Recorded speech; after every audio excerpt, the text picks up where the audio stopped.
Alors ça, c'est un match qui va encore faire parler. Avant même de dire quoi que ce soit sur tous les pénaltys non sifflés, je tiens déjà à féliciter le Maroc. Aujourd'hui, malgré que l'arbitre encore une fois s'est régalé comme depuis le début de la compétition, et le Maroc a tout de même dominé ce match-là du début jusqu'à la fin. Le Cameroun n'a pas existé. Et moi, ce qui m'a déçu même, c'est que les joueurs qu'on attendait le plus sont les joueurs qui ont floppé aujourd'hui. Baleba, par exemple, je pense qu'on l'a trop complimenté. Franchement, c'était quoi ce début de match nonchalant qui nous a sorti? Le gars, il est là, il prend tout son temps, il rate ses passes, tu le vois sur le terrain, il court pas. Quand j'ai vu ça, je me dis, bah attends, à quoi il joue? Il y avait beaucoup trop de déchets dans le jeu du Cameroun. Et pendant ce temps, les Marocains, eux, ils étaient pas venus pour rigoler. Hein. Dès le début, ça s'est senti. Niveau intensité, ils étaient là. Dans l'envie, ils étaient là. Même le jeu était beaucoup plus fluide que celui du Cameroun. Et encore une fois, contrairement au Cameroun, les joueurs attendus du côté du Maroc ont répondu présent. Regardez vous-même le match d'Ibrahim Dia. Cinquième match, cinquième but d'affilée. Depuis le début de la compétition, le gars est là en pétard. Il marque à chaque match. Aujourd'hui, il ouvre le score sur un coup de pied arrêté du Maroc. El Kabi lui fait la passe de la tête. Et le gars avec son bassin, il pousse le ballon dedans. Juste après ça, je m'attendais à ce qu'il y ait une réaction du Cameroun en face. Sauf que non. Les leaders offensifs tels que Mbomo n'ont pas répondu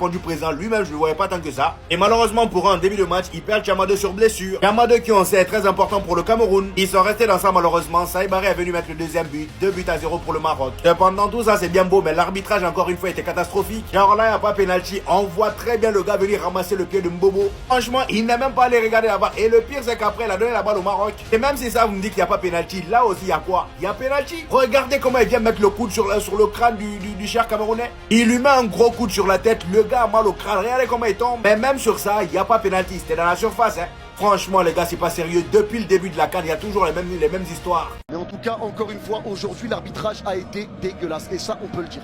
L'arbitrage a été dégueulasse, les gars. Dégueulasse. Dégueulasse. Et c'est une réalité.